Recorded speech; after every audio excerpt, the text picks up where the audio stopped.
Hello and welcome to Sports Tonight on Channels Television. I am Tyre Salam. Ikena Oke Chikwendu is my studio analyst for tonight's show. Ikena, what's up? I'm fine, I'm beautiful. It's a Friday. Yeah. So we are here to, it's our weekend is for sports, actually. Absolutely. So we are here to share all of the lineup that's going to happen this weekend, interesting things, and also discuss one of a few things, two things that happened during the week. Indeed. So I'm very, it's a wonderful moment for me to be here. Indeed, and it's our first time together as well, too. Sure. So let's try and make it a good show. Indeed, Austin Okonakman is also suited up for this amazing trip across the world of sports. Sport greetings to you, Tayo. Good to be on the show. Sport greetings, Ikena, and of course, our viewers joining us from different parts of the world, action-packed world of sports. I'm sure in Nigeria, people are still champing at the beat of that presidential honor given to athletes that competed for the country at the Commonwealth Games and the World Championships in Oregon. Football administration and management still a major talking point in Nigeria. I'm sure I'll get into that conversation. Ikena will tell us some of the things he knows. And for Nigerian football clubs, we're busy on the continent again. Let's see what they can do after that splendid week that we had. Tayo, right here, boxing fans, they are above and beyond for the trilogy fight between Canelo and GGG. All right, Austin, just take it away from there. Since we're starting with you, the trilogy bout, of course, is upon us. It's going to be on Saturday night in Las Vegas, early Sunday morning, Nigerian time. We're all excited. Okay, is excited. Imagine a lot of boxing fans are excited as well. They're pumped up, and I'm just hoping that we'll get our guest to join us. He's an amateur boxer. I spoke to him when we're having a fight between Anthony Joshua and Usyk, and he said a lot of things that came to pass. So we're good to hear him talk about some of the things that we can expect in the trilogy between Canelo and GGG. But Tyler, what a fight is going to be. First fight in 2017 ended in a draw. Loads of controversy in that decision. Some said that GGG won it. Then we had the rematch.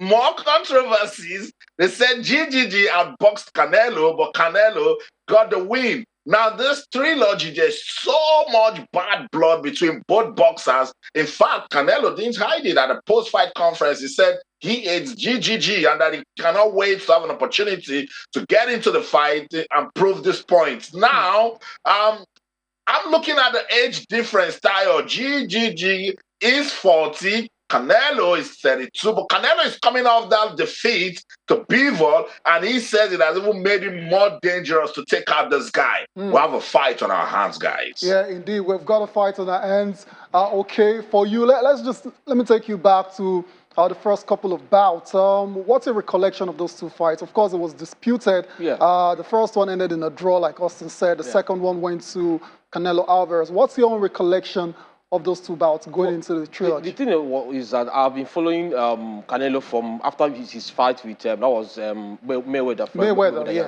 First loss. Yeah, he got lost. So he lost. So since that fight, I've been noticing that he's the new golden boy of boxing. So, and you can't dispute his skills he brings to the table. No doubt. So that fight against, I actually saw the controversy. It was talked about. It was all over the place. But the thing is, it takes a lot to beat a competent fighter like Canelo. GGG, yes, he is, but one thing is not on his side is his age, like he mentioned. Canelo is still warming up. He's still coming up. And this trilogy is what, apart from what the Anthony Joshua, Tyson Fury game fight. Yeah. This one is one of the ones that's been anticipated and waited for. So it's going to be a very classic. It's the trilogy. It's like a series, like a movie coming out. So it's going to be much anticipated. Indeed, there's something special about trilogies because there's a tone of finality to it. You might have fought twice. You probably lost one, drew one. This is supposed to be the final one where we get to determine the ultimate, the winner of that rivalry. Let's cut to the chase and take a look at the tail of the tape. We're going to go back to Austin in a bit as well. Now, Austin already mentioned the age of the two fighters. Canelo Alvarez is 32, still in his prime, while Gennady Golovkin, a lot of people, a lot of watchers believe, at 40, he's on his way out of the game. So that's perhaps one parameter we've got to really focus on, the fact that there's an 8-year gap between these two fighters. And you know what they say about sports in general, it's a game for the young. It might be now or never. Now or never, right. I've seen that particular phrase in a few places as well. So let's cut to the chase, take a look at the tail of the tape. 32-40 fights, 61-44 to Canelo Alvarez, despite the fact that he's a young fighter, he's had a lot more bouts than GGG, and that's pretty much because he started his career very, very early in his as a teenager. Wins 57-42 in favor of Canelo Alvarez. Losses twice, lost to Floyd Mayweather, like you mentioned, yes, exactly. and he lost his other bout just last time out against Dimitri Bivol. That was when he attempted to win the light heavyweight title, but unfortunately, he came up short in that one, while GGG has lost just once. That was against Canelo Alvarez. Canelo's at 2 draws, while GG has 1 draw. It was against Canelo Alvarez as well, too. Look at the knockout ratio, knockout percentage. It's 39-37 in favor of Canelo Alvarez. Obviously, both fighters carrying a lot of serious knockout power. So that's something to really watch out. Watch closely as well too in the Trilogy bout, and it's just 5'8" to 5'10" in favor of GGG. Also slight height advantage for Gennady Golovkin, while the reach as well too is quite similar, the slightest of advantage for Canelo Alvarez. So based on what you've seen so far, what can you infer from this tale of the tape going into the Trilogy? It's really close. It's close. It's really close. Though despite Canelo having more fights, it's really close. And those 2 losses were moving a weight up and also fighting a man that hasn't lost exactly. I mean, Floyd Mayweather is bigger than boxing. He's unbeatable. Yeah, so, literally. And he was coming up then. He was a young kid. He was a young kid on the block. True. So, another thing is, I move beyond what happens on the ring. I move beyond the scene to understand how important he is to boxing, especially in their category, in their weight class. Yes. That fight with Mayweather actually brought behind the scene, like it was like a documentary before the fight, and he helped generate a lot of hype for that fight. He has also brought the same thing, fighting GGG. And this Trilogy is what every boxing fan is waiting for. It's unfortunate that if he loses this fight, he might not have the opportunity of fighting him again. Right now, he's still in the balance. One draw, one loss or one win. Depending on how you look at it. Yeah. But right now, it's like everybody's going to that ring on a clean slate. Indeed. Austin, over to you. What do you have to say? What can you infer from this tale of the tape? All right, we'll go back to Austin in a bit now. But while we wait for Austin to join us again, let's take a listen to Gennady Golovkin, the man himself, Triple G, sounding very confident going into that Trilogy bout against Canelo Alvarez. I'm very happy to be here again. Like last time, 4 years ago, long time. Finally, right now, Saturday night. I think this is the biggest day for boxing right now. Biggest gift for you, for fans, guys. Yeah, I feel very comfortable. I feel strong. I feel ready, guys. See you Saturday night. It's now or never for Triple G against Canelo Alvarez. It's quite bitter between these two fighters. No love lost whatsoever. Things have been said. It's become really personal. So that's why boxing fans should be very excited for what's going to go down on Sunday in Las Vegas. And for me, based on the 2 fights we've seen so far, usually when you leave the fight to the judges, that's where we get to hear a lot of these controversies. But if you can, end in a conclusive way, a knockout, which, by the way, Canelo has promised to deliver because he wants to end this rivalry in a very dominant fashion. That would be so disrespectful for GGG. To go out that way. No. Talk is cheap. Yeah, but it's boxing. Austin is back with us. I said if you leave it into the hands of the judges, then we have these controversies, and some people saying you lost, some people say you win. So why not go ahead and knock out your opponent? That's right. That's right. And that's what Canelo is promising us, But Golovkin is just a dangerous fighter. And there's just so much in this rivalry. He believes that he didn't lose the last two fights. So this is now or never for Gennady Golovkin to prove a point. And he said something that I liked at one of the interviews I listened. He said, one of the tricks is Canelo thinking because he's 40 that it's going to be an easy fight.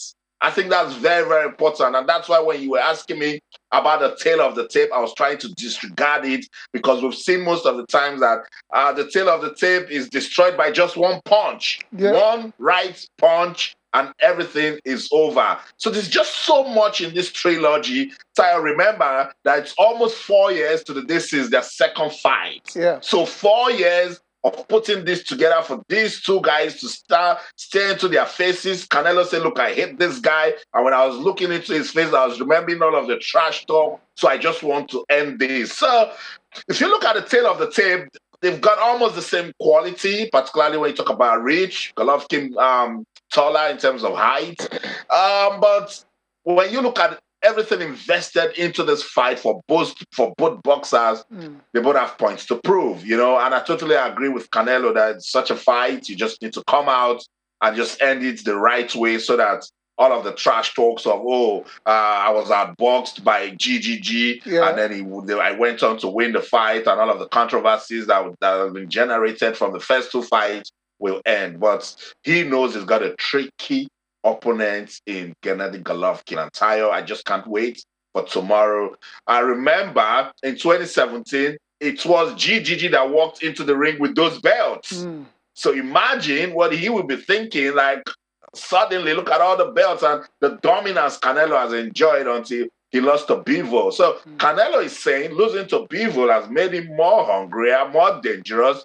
GGG is saying, I need to beat this guy and get back to prominence. We'll see. We'll see. Austin, I'm going to ask you as well before I come back to Iken. They've got a point to prove, both fighters. I don't think there's any doubt about that. But for you, who do you think is under more pressure not to lose his bout?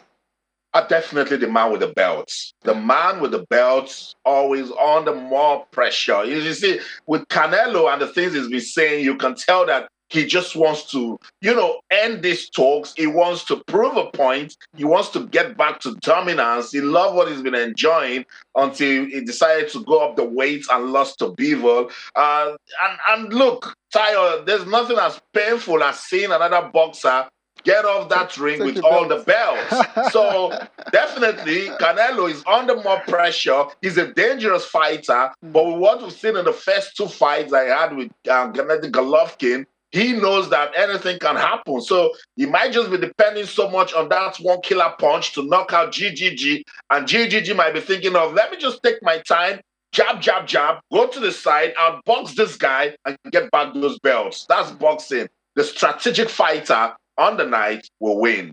We'll see. Fingers crossed. Cannot you go along with Austin in terms of Canelo being under pressure not to lose? I agree with him totally. But another thing I want to add is that the corners are the ones that are they're going to play a very big role in the fight. Yeah. It's not about the two fighters in the ring. It's about their corners. The instructions they get. They get, how they approach the game. Yeah.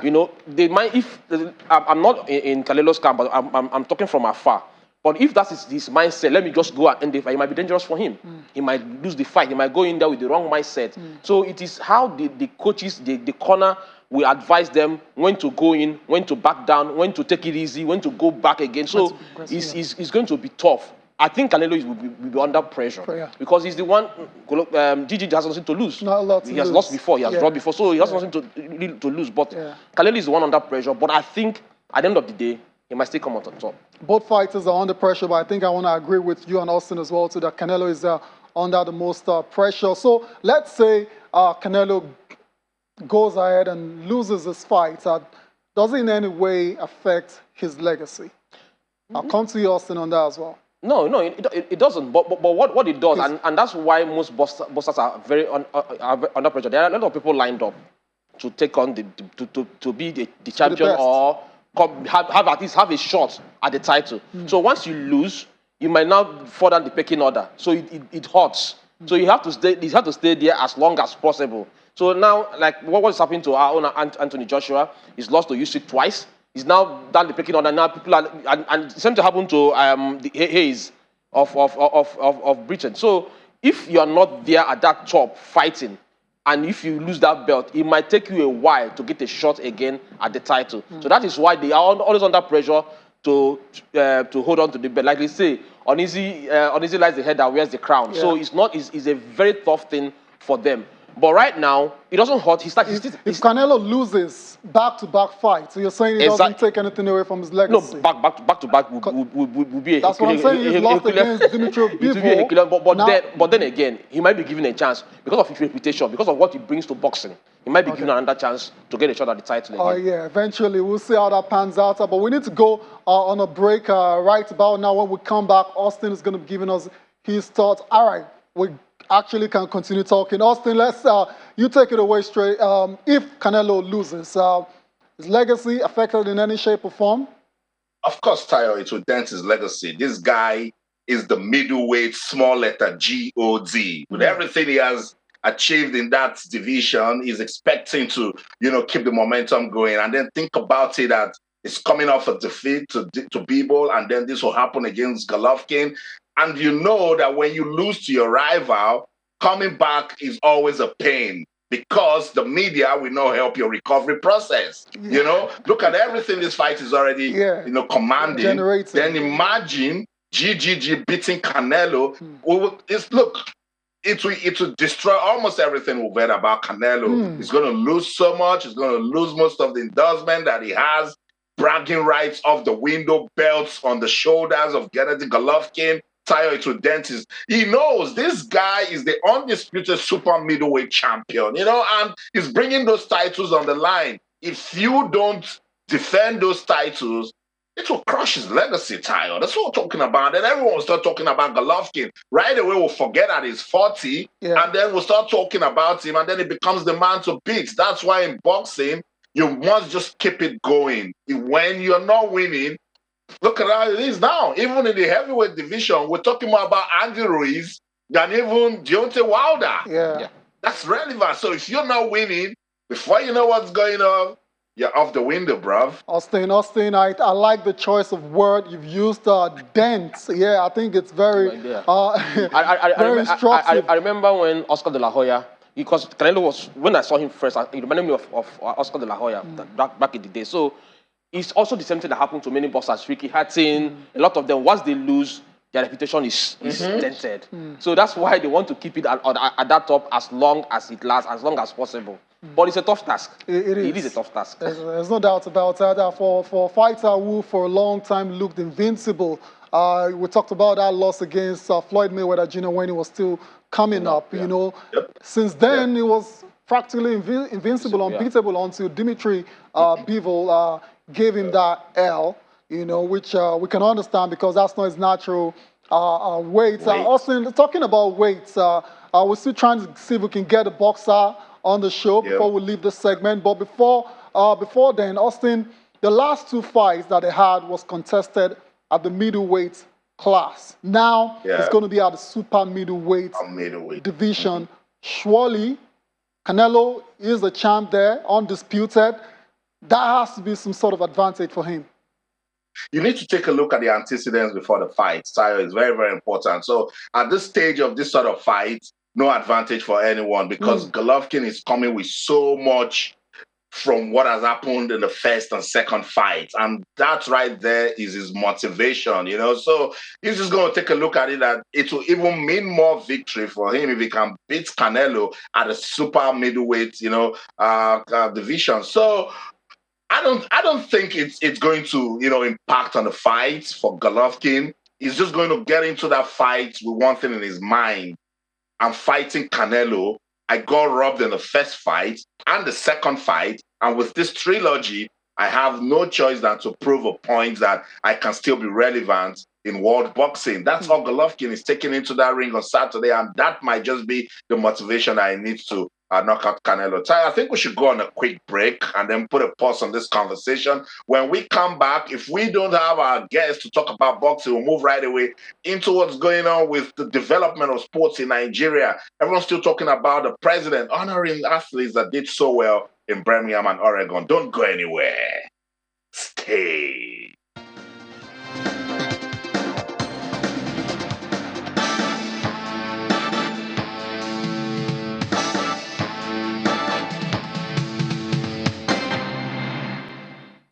Welcome back, Sports Tonight on Channels Television. Just gone by, we previewed the fight, the trilogy between Golovkin and Canelo Alvarez. Big fight in the super middleweight division. We're talking about world boxing. We'll move on with the show now and bring it back to Nigeria.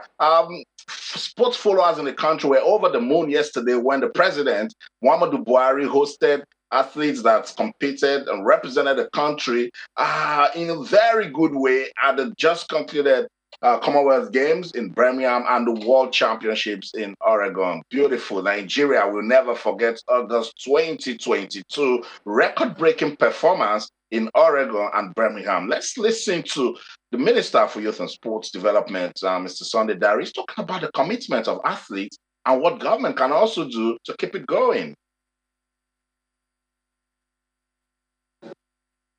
Talent without discipline will not give you any production. Our athletes have been disciplined, they've been focused, they've been committed. Even when sometimes our resources cannot get to them early, we had that understanding.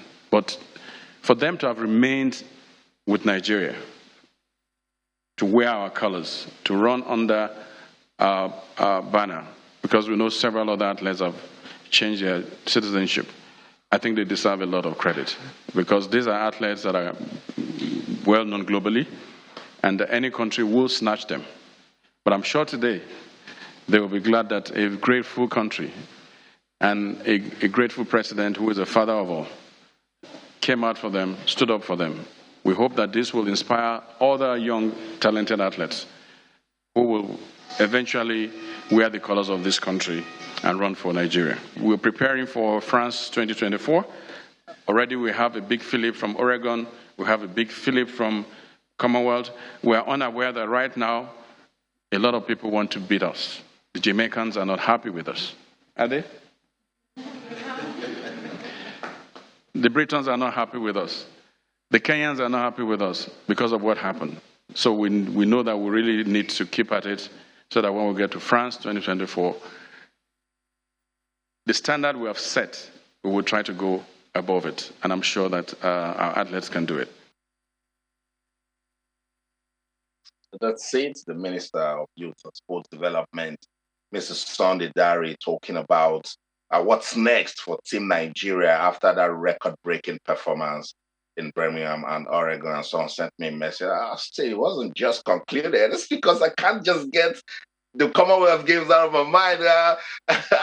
Again, a record-breaking performance. We've seen rewards from the federal government to the athletes. I think it's important that we keep this going, particularly that we've got Paris 2024 just around the corner. Yeah, beautiful. And what got me excited was it was fast. You know, it wasn't long ago the Commonwealth Games was over and the World Athletics Championship, and they're already back being rewarded, being given their accolades and being given their due. So we need to applaud the government for doing that, hosting them, giving them that presidential welcome, and everybody. So it will encourage the young athletes coming up, those ones that are not in the team yet, to also know that the country recognizes what they are going to do in the future, and the country will always recognize them and give them that accolade when they win something, or even if I'm not sure it's just about the winners, it's also about the ones that participated, or the ones that flew the Nigerian flag to the Commonwealth Games. So it's important that we do this from time to time. And also, what is most important, he mentioned, the minister mentioned that the Britons are not happy, the Kenyans are not happy. Yes, they shouldn't be, they wouldn't be. It was a very, very wonderful performance from the Nigerian. We enjoyed it, especially from the ladies. But there should be improvement. Going to Paris 2024, what are the programs on ground? What are they doing for the athletes? What are the programs they should pursue? Because that is one of the problems why our athletes leave the shores of Nigeria to run for other countries or the other or to represent other countries. But right now, what are the programs you have on ground so that they make sure that they keep them engaged, you keep them, because we need the stage will be bigger.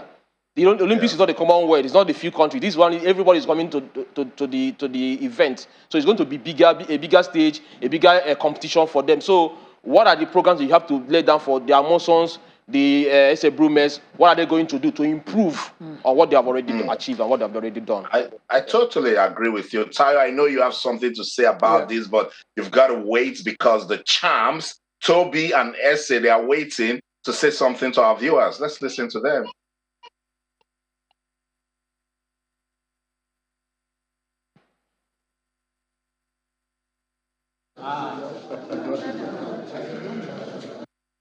That was amazing, to be honest. I was expecting something like MFR, but I got a double portion. I'm happy, I'm excited. Thanks to the president. That moment was more of finally kind of moment for the hard work, the sacrifices, the dedication, and mostly more of the setbacks, failure, and defeats every now and then. So it was just a moment of relief. So yeah, pretty much. World record holder Toby Musa and Commonwealth Games record holder SA Brume, champions through and through 100%. Tayo, I'm sure these are the times you've been hoping and wishing for athletics in Nigeria. Absolutely. Aren't we lucky to be in this era where we actually have a world record holder?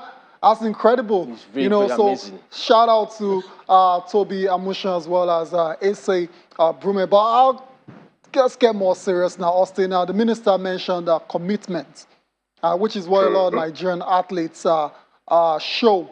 Because despite all of the challenges that they get to face on a daily in terms of their training, in terms of their welfare, when it's time to represent Nigeria, they still go out there and give it their best. And that's why a lot of the times when they come up short, Austin, I don't get too crazy because I know what they have to deal with compared to their fellow competitors. So the minister, it's good to see him actually,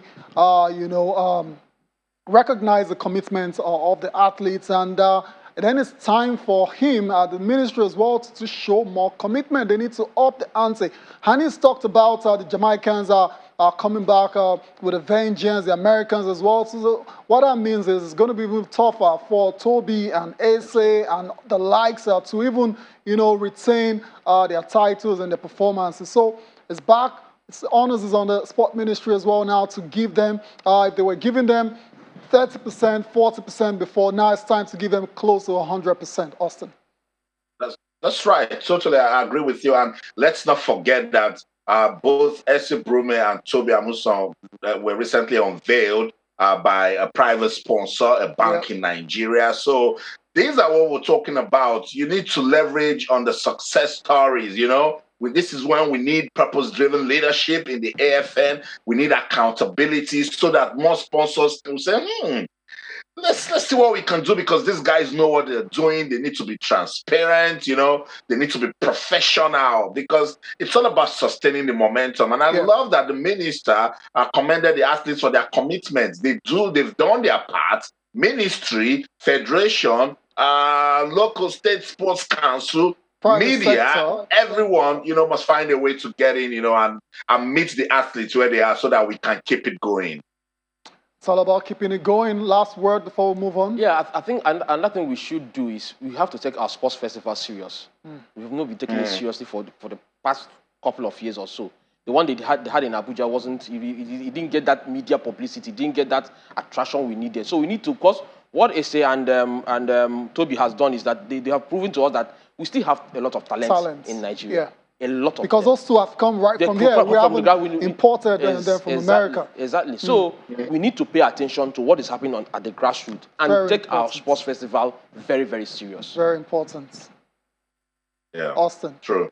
I think you should take it because the minister also used that opportunity to talk about the LMC being illegal. See, I had to pause because it's difficult in my head to just like, the LMC is illegal. So, Tayo, let me give you that conversation. You're right there in Lagos with Ikena. I just want to listen. Let's listen. As at May 25th, 2022, Mr. President approved the dissolution of the LMC and the requirement, the directive that the NFF should set up an IMC because of clear evidence that our league was in dire straits, and that is in public space. Between May and August, we did not issue that directive because we wanted the Premier League to complete its season without any disruption. But also during that period, the ministry made effort and engagements to speak with those in charge. We want you to make changes. We want you to do X, Y, Z. We never got any response. As we sit here, our league is on deathbed. We know the nature of our domestic league. And just yesterday, I got a letter from the club owners. I met with them 2 weeks ago. I also met with the female football leaders. There's a letter that came on September 1st. I only got it yesterday, stating clearly that they have numerous problems with the LMC running the league. Unpaid emoluments, referees are not paid, coaches are not paid. All of this is out there in the open. So in May, there was a presidential directive and approval. As a ministry, we applied reasonable judgment and delayed that communication. But at the point when the league had ended and we saw the continuous decline of our football, we felt it was the right time to take the necessary action.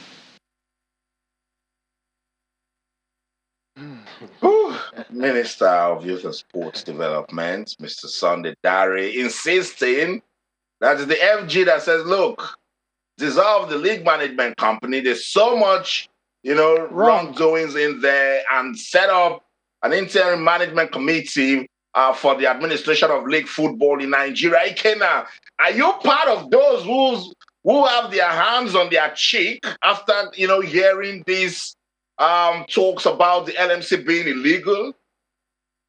I was one of those, and there's no two ways about it. I hope you understand what the parts they are going on. I hope you understand what it means to have government interference in football. I hope you know that FIFA frowns at it. Federal government coming out to make a proclamation on a league that it should be headed by the NFF. I hope you understand what is happening around, especially in Africa. The committees that have been set up, the interim committees, the normalization committee, as we know it in Africa. I hope you understand that we might be part of the country that will be banned from playing football for some years. The same thing was what happened with the basketball, the female basketball, where they totally banned basketball, and all of a sudden a female team couldn't go for a World Cup. They suffered to qualify. So I don't understand I've said it before on this program. I don't understand the obsession with football. When every sports ministry that comes in is obsessed with. Don't understand. No. It's the money from Zurich. It's the administration. It's Kenya. You should know these things. It has been also. We were there was a stage in this country where the sports minister appointed the NFF chairman, or probably bringing out 2 or 3 people that will contest. You and I knew this. But gradually, over the years, it has been separated. There are 2 entities. The LMC is under the NFF. Correct me if I'm wrong. I stand to be corrected. So, it is the duty of the NFF to come out to say, probably, if the LMC is not doing their job, fine. It's the duty of the NFF to say that, but for the ministry to come out and suspend the LMC, I'm still at loss. What that statement from the ministry was saying is that they instructed the NFF. Exactly. They were very careful. You see? They were very careful about that. The NFF, they are saying that shouldn't have come from the ministry, that should have been their decision. In fact, a congressional decision. Exactly. That's what I'm saying. So if you made that, so when you started the NFF, you are advising the NFF. Yeah, advising the NFF, and the NFF didn't go ahead with that. So what do you do? Do you go over their head? No, they can't do that, because if they do that, then that's going to be problems, Is which is what you're worried about. So Yeah, let's hope it doesn't get to that stage and things are resolved amicably. Let's all get along. I don't know why it's so hard to do that in Nigerian football, Austin. But let's talk about much more serious matters. The minister used a couple of words there that I find quite instructive. It's talked about deathbed. It talked about dire straits. Those are really negative words that is used to describe Nigerian football. Do you see where it's coming? Do you agree? No, we also want to. Is it that bad? Well, it can be better. It can be better. It can be better. That's it. It can be better. So, and I knew the coming of LMC. I knew where we were before LMC came in. That was in 2012. And the way LMC has done the league, yes, they've not gone into the pinnacle. They've not done exactly maybe what they set out to do. One or two things has happened along the way, including you can't separate what has happened to them, what is happening to the country in general. But at the end of the day, it's not the ministry's to prerogative, right? Exactly. Okay. But Ikenna, just to get some balance, because this is the conversation everywhere, including the marketplaces in Nigeria. The ministry says you come to us when you need money. The ministry said we are the one in charge of sports in the country. Why can't we you want us to just fold our arms and see things going so wrong and don't do anything? That's what the ministry is always saying. There are ways, there are things they can do. Not coming out to suspend them outrightly. There are things they can do subtly. You understand that, okay, they can withdraw something, they can withdraw the fund, they can, if the referees association is under, I'm just saying, if. You can say, okay, our referees are not going to until we resolve so and so. But coming out to proclaim as if you are in charge of the league itself. I'm just saying that we should be careful. That's all I'm saying. I totally understand your points. I understand your fears, and we hope it doesn't get to that stage which you're clearly worried about. It's already in the news worldwide. Yeah, but hopefully things can be sorted out before it escalates. That's my point. Let's get on with the show. Let's talk about football on the pitch. We don't like all of the drama of it. It's not interesting whatsoever. So let's go back to the pitch and give you updates coming from the Betsy Obaseki Women's Football Tournament. Pictures you can see coming from the final, which is just concluded a few minutes ago between FC Robo of Lagos State and the home side, Edo Queens. Surprise, surprise, FC Robo are the champions of the second edition of the Betsy Women's Football Tournament. Austin, are you surprised by these results?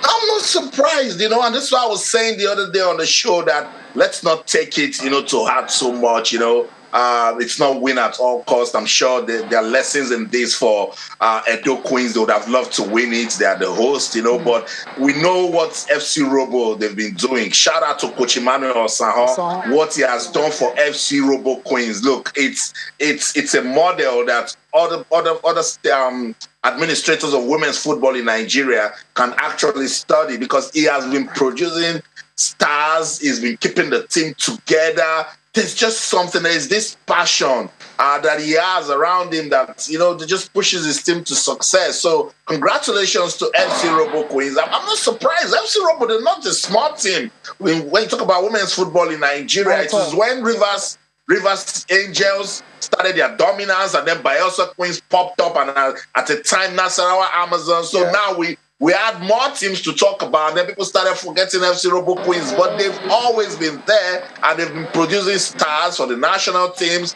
for other club sides in the country. So they deserve the laurels they're getting at the moment. Congratulations to them. Congratulations indeed to FC Robo of Lagos State, your champions of the second edition of the Betsy Obaseki Women's Football Tournament. It's a preseason tournament, but it's quite competitive, as we've seen from Coach Chris Danjuma. I imagine he's not a happy man this night as well, because Nasarawa Amazons, they lost the third place match to Delta Queens. Austin. Look at that. So I'm sure this time around he's not going to come for the referees, So even with the way the officials from Edo State are standing on the podium, you can tell that they are still stunned that Edo Queens didn't win. And look, that's sport for you. Everyone just wants to win, but let's not forget that the game is fair play. You don't win all the time, but just pick the lessons that you get from it. Indeed, and let's not forget the theme of the competition itself, say no to drugs. Very important. All right, let's get on with the show now. Ikena, let's move on and talk about the English Premier League is back. You got a big smile on because it couldn't go ahead last weekend because of the passing of Queen Elizabeth II. But around March Day 8 fixtures are upon us already. As a matter of fact, 2 games have started before we came on the show. Nottingham Forest were taking on Fulham. That match was 1-0 before we came on. Taiwo Awoniyi had given Nottingham Forest the lead. The second matchup was between Southampton and Aston Villa. But let's focus on the fixtures that are upcoming this weekend, starting with the Saturday fixtures. Wolves will take on Manchester City. That's second on the log. City taking on Wolves. Brighton versus Crystal Palace. There's also Newcastle United taking on Bournemouth. Tottenham will face Leicester City. It's been a very terrible start to the season for Leicester City. Let's start with Man City and Wolves. All eyes will be on Erling Haaland. And Diego Costa too. Yeah, he might be making his debut on that day. Perhaps, probably. Probably. But Haaland has taken the league by storm. Well, it was expected. But do you see 9 goals in 5 games coming? Really? He's a machine. Goal machine. Erling Haaland is a machine. Wow. If he was the guy that scored 9 goals in the under-21 I'll never forget that. Oh man, performance. He's a perfect fit for Man City, and he's going. It's like with what happened to Liverpool. It's like Man City is going maybe on the way. Probably, but it's too early to call. It's too early. It's very early to call. So and that game I'm looking at is Brighton. How Brighton is going to react to, because this is first game without Graham Potter, and also what Vieira has been able to do with fantastic job with Crystal Palace. Very, very wonderful. Indeed. It's unfortunate for Leicester. At least they should have played probably a Fulham, or because it's not going well for them at this moment. And playing a Tottenham Hotspur that lost the Champions League in the midweek is going to be a tough task. And away from home is going to be a tough task for Leicester City. Indeed. Austin, let me come to you straight away and talk about Erling Haaland. 9 goals in 5 games in the Premier League, 13 goals in his first 9 appearances in all competitions. Pep Guardiola says this guy is only going to get better. We should be scared. Come on. That's right. I describe him as the phenomenon, and I totally agree. You know, when you come into a league as the English Premier League, where there's so much expectations and it can put you under pressure, this guy just playing football with admirable ease. The calm that Erling has got on the ball, his finishes, you can tell that he's a fantastic player. And when you're going to Manchester City, playing under Pep Guardiola with the array of stars, if you don't go with the sort of confidence that Haaland is showing, then your football will drop. Tayo, I just can't explain what's going on with this guy, because he's playing with the team like he's been there for years. The understanding he's got, the way he's running, sometimes come to the arc to pick the ball, and then he's charging up attack. He's a fantastic player. Sweet pie for Manchester United, and Pep Guardiola will definitely do big things with this guy. Hopefully he stays fit. We'd like to see him give some of the strikers in the English Premier League some good run. And, you know, with the likes of Haaland, you know, it will push the likes of Gabriel Jesus, of Arsenal, Anthony of Manchester United, and in fact, other strikers in the league to say, look, this guy came in and he's blazing. So we're in for some good competition. But let's go to Nottingham Forest quickly, Tayo. Let me give you a quick update. That game between Nottingham Forest and Fulham. They went into the break. Forest went into the break with a 1-0 lead. Second half, and then Fulham turned on the heat. 3-1, now 3-2. Surprise, surprise. That's not a good one for Nottingham Forest at all, but it's a game of 90 minutes, so of course it's over until it's over. Nottingham Forest, 23 players are signed in one window. It's quite the record. From Queen's Park Rangers back in the days. All right, guys, let's quickly, before we close the show, of course, we're going to likely see the return of the governor, Diego Costa, like I said, for Wolves against Manchester City. We'll keep a close eye on that one. Let's go to Sunday and talk about the fixtures for you on Sunday, just the 2 fixtures. Arsenal, the league leaders, they'll be in action against Brentford. We've seen what Brentford have done this season with Ivan Toney, very good, prolific striker who's just been called up to the English national team. There's also Everton taking on West Ham.